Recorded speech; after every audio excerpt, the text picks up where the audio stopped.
Hey everyone, Robert Hess with Rally for Vets. I'm out here in El Monte with Joel and Reaction, and we're gonna get some action on this Honda Element. Now, Joel, you guys have put the shocks on our C6 Corvette, and we love that. And looking at your product list, you guys make great shocks for just about everything.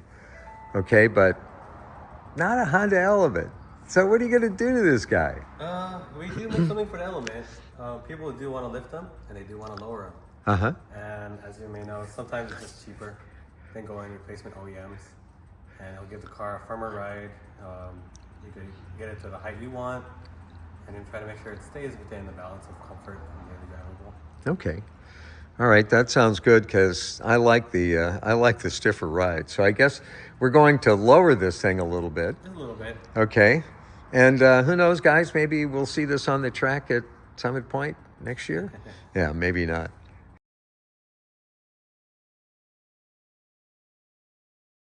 Boring stuff in the middle of everything. So.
The wheels broke off.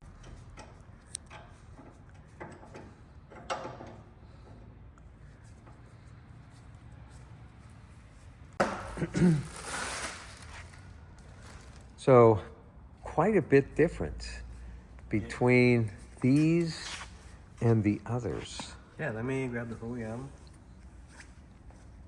All right, Joel, so I'm going to ask the dumb question here. So I'm looking at these, Yes. and so yours have much smaller springs, more tightly coiled. Yes. And so what does that do?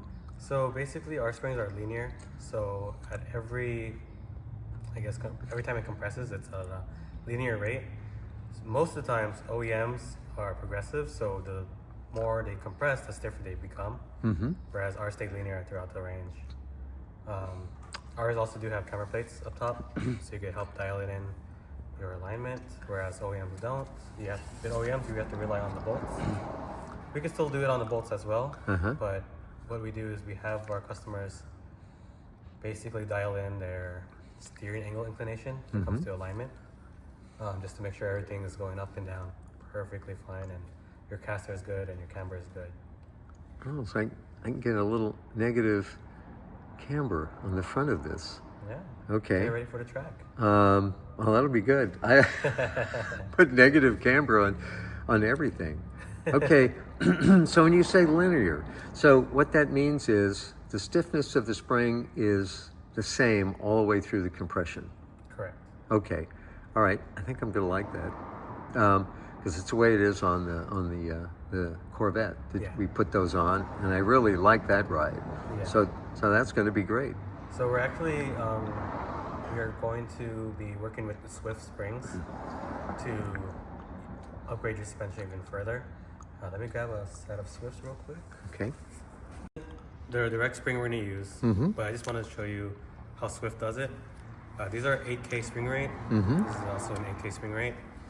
Notice how there's less coils. Right. So Swift makes their own metals for springs. And so they can control the density of their spring technology to give you the same rate, but give you more travel per coil. so it does feel much better in terms of upgrading to the Swift. And that's why we always use them when it comes to either getting the best for your ride or even for the racetrack. That's interesting. Okay, they make their own steel. That's Yeah. pretty cool. This is your C car, and the question I ask you is what got you into designing your own shock absorbers, right? So basically, I did autocross and did RCs as I was Uh-huh. younger, and everything has to be within spec. So the only thing you could really touch that isn't power, weight, is suspension. And with RC cars being in a smaller scale, I used to always mess with my dampers. And with these, you could change the pistons out, change the oil out, change the spring rate out. And to be honest with you, it actually is, to me, is 1-to-1. Right. Yeah. And for this particular car, it's plastic for drifting. And you can imagine that these don't have a lot of grip. But when you dial in your suspension just right, it'll be amazing how much grip that a plastic tire can do. And it's the same theory with suspension. Once you dial in the suspension, you make sure it rebounds correctly, the car travels up and down and weight transfers beautifully. It's a good marriage. So yeah, honestly, it's how it started my interest in suspension. It's interesting. It's just a great story. Yeah. Even when I had an alignment rack here, like the rears, I could change how much toe gain it has on compression. Fronts, I could dial that into where it's 0. And when I was aligning cars, I would do the same thing. It's amazing. All right, I should have gotten into RC cars when I was a kid. I know more about suspension and tuning. Here at RC cars, okay, and now we wound up, we end here with a complete line and warehouse full of custom shock absorbers for a whole bunch of cars. Yeah. That is amazing. What a great story. Like sim drivers. When sim drivers do nothing but sim racing, they jump into a car and it kind of comes natural. Yeah. Kind of how this feeds into my interest. Yeah. This is cheaper than all this too. We are at my, oh my God, 21-year-old Honda Element now, because I bought this in 03, and here in the back is the first set of aftershocks I put in there, and these things just kind of collapse on me after about 3 years. And so we've replaced those with some fancy. Yeah. You have adjustable coilovers now. Yeah, camera plates and all. Oh my God. So did you have any trouble putting them on? No, no trouble. No trouble. Got everything in. Got everything aligned. Drives good. A lot less body roll. So you should enjoy it though. All right. So good for the track now? Yeah. So, oh my God. I should take this thing up to Streets of Willow. I wonder if somebody would let me put it on the track. They'd probably look at me like I was crazy. That's what waivers are for. Oh my God. Well, I'm excited, looking forward to this thing because, as those, shocks just kind of deteriorated, the driving, I mean, it was terrible. I was hearing clunks and, and lots of body roll. All right, so now I've got to shine it up. I got to clean the headlights and do something. And so I guess, there's this Honda Element group. If somebody was looking to, replace the shocks on their Element, upgrade. Yeah. Is this something they should do? Oh yeah, definitely. We could definitely work out whatever they need. All right. They want to lift it up to stock. They want to lower it. It's really up to you. Since we do everything here custom, we can make it whichever way you want it. Oh my God. All right. Well, I am going to get this into the Honda Element. What is it? The group online, because I was checking them out, to see what to do, and I really didn't. There's not a lot of, good advice on there. Yeah. Other than go back and do stock. Yeah. So Joel, let me get a picture of you over there.